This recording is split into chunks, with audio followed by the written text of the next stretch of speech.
Assalamualaikum warahmatullahi wabarakatuh. Kali ini, di video ini, saya akan menjelaskan mengenai perjuangan menghadapi ancaman disintegrasi bangsa. Peristiwa yang akan saya angkat adalah pemberontakan DITI. Ada pepatah mengatakan, tak kenal maka tak sayang. Maka, perkenalkanlah nama saya Esther Octavia dari kelas 12 MIPA 1. Pertama adalah latar belakang. Darul Islam dan Tentara Islam Indonesia atau DITI didirikan oleh Kartosuwiryo pada 7 Agustus 1949 di Tasikmalaya, Jawa Barat. DITI masuk ke dalam Negara Islam Indonesia atau NII yang menyatakan bahwa Jawa Barat merupakan wilayah de facto NII.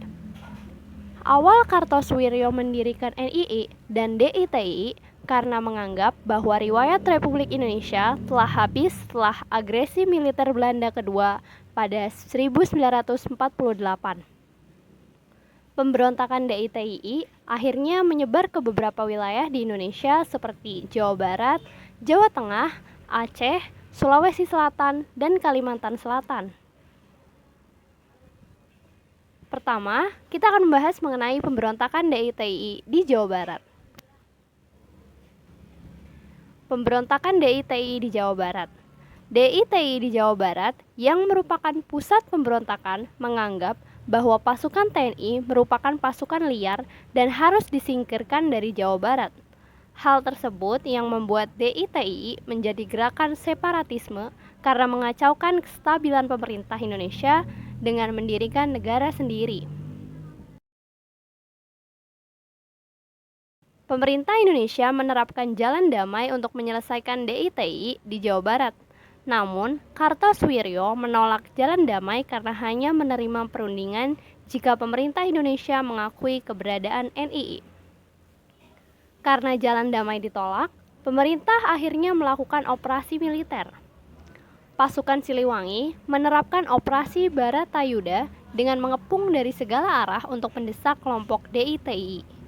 Akhirnya, pasukan Siliwangi berhasil menangkap Kartosuwiryo pada 4 Juni 1962 di Gunung Geber, Majalaya, Jawa Barat, setelah bersembunyi bertahun-tahun.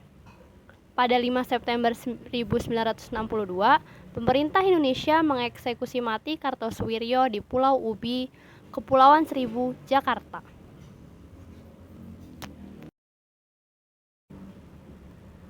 Pemberontakan DITI di Jawa Tengah. Kartosuwiryo sebagai pimpinan DITI menunjuk Amir Fattah untuk menjadi pemimpin DITI di Jawa Tengah. Amir Fattah yang merupakan bekas pemimpin Laskar Hizbullah atau Laskar Perjuangan Kelompok Islam. Amir Fattah memproklamasikan negara Islam Jawa Tengah yang masuk ke dalam NII pada 23 Agustus 1949. Gerakan pertama mereka adalah menyerang pos-pos TNI di Jawa Tengah. Untuk meredam DITI di Jawa Tengah, pada 1950, pemerintah Indonesia memerintahkan Panglima Kolonel Gatot Subroto untuk membentuk Gerakan Benteng Negara atau GBN. GBN dipimpin oleh Letnan Kolonel Sarbini, Letkol M. Bahrun, dan Letkol Ahmad Yani. Tujuan GBN adalah untuk menumpas DITI Jawa Tengah dan mencegah menyebarnya DITI ke Jawa Timur. Operasi GBN menangkap Amir Fattah pada 22 Desember 1950. Selanjutnya, pemberontakan DITI di Aceh. Pemberontakan DITI di Aceh didasari oleh kekecewaan Gubernur Aceh saat itu, Daud Bereuh, saat wilayah Aceh diturunkan dari daerah istimewa menjadi daerah Kerisidenan atau kabupaten di bawah Provinsi Sumatera Utara. Akhirnya, pada 21 September 1953, Daud Bereuh menyatakan bahwa Aceh menjadi bagian NII. Pemerintah Indonesia menerapkan upaya persuasif yang dilakukan oleh Kolonel Sejamaun Gaharu dengan mengadakan pertemuan dengan tokoh-tokoh DITI Aceh. Hasilnya, kedua belah pihak sepakat untuk melakukan perdamaian. Pada tanggal 17 sampai 21 Desember 1962, Kolonel M. Yasin yang menjabat Panglima Daerah Militer atau Pangdam mengadakan musyawarah kerukunan rakyat Aceh. Musyawarah itu menghasilkan kesepakatan jika Daud Bereh akan diberikan amnesti atau penghapusan hukuman jika menyerahkan diri dan kembali ke masyarakat Aceh. Akhirnya, Daud Bereh menyerahkan diri. Selanjutnya adalah pemberontakan DITI di Sulawesi Selatan. DITI di Sulawesi Selatan didirikan oleh Abdul Qahar Muzakkar pada 7 Agustus 1953. Karena tidak masuknya Kesatuan Gerilya Sulawesi Selatan atau KGGS, pimpinan Abdul Qahar Muzakkar ke dalam Angkatan Perang Republik Indonesia. Pemberontakan DITI di Sulawesi Selatan ini berlangsung dari 1951 sampai 1965.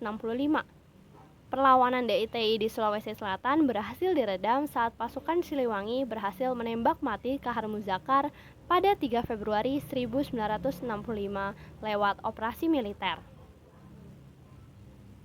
Selanjutnya, pemberontakan DITI di Kalimantan Selatan.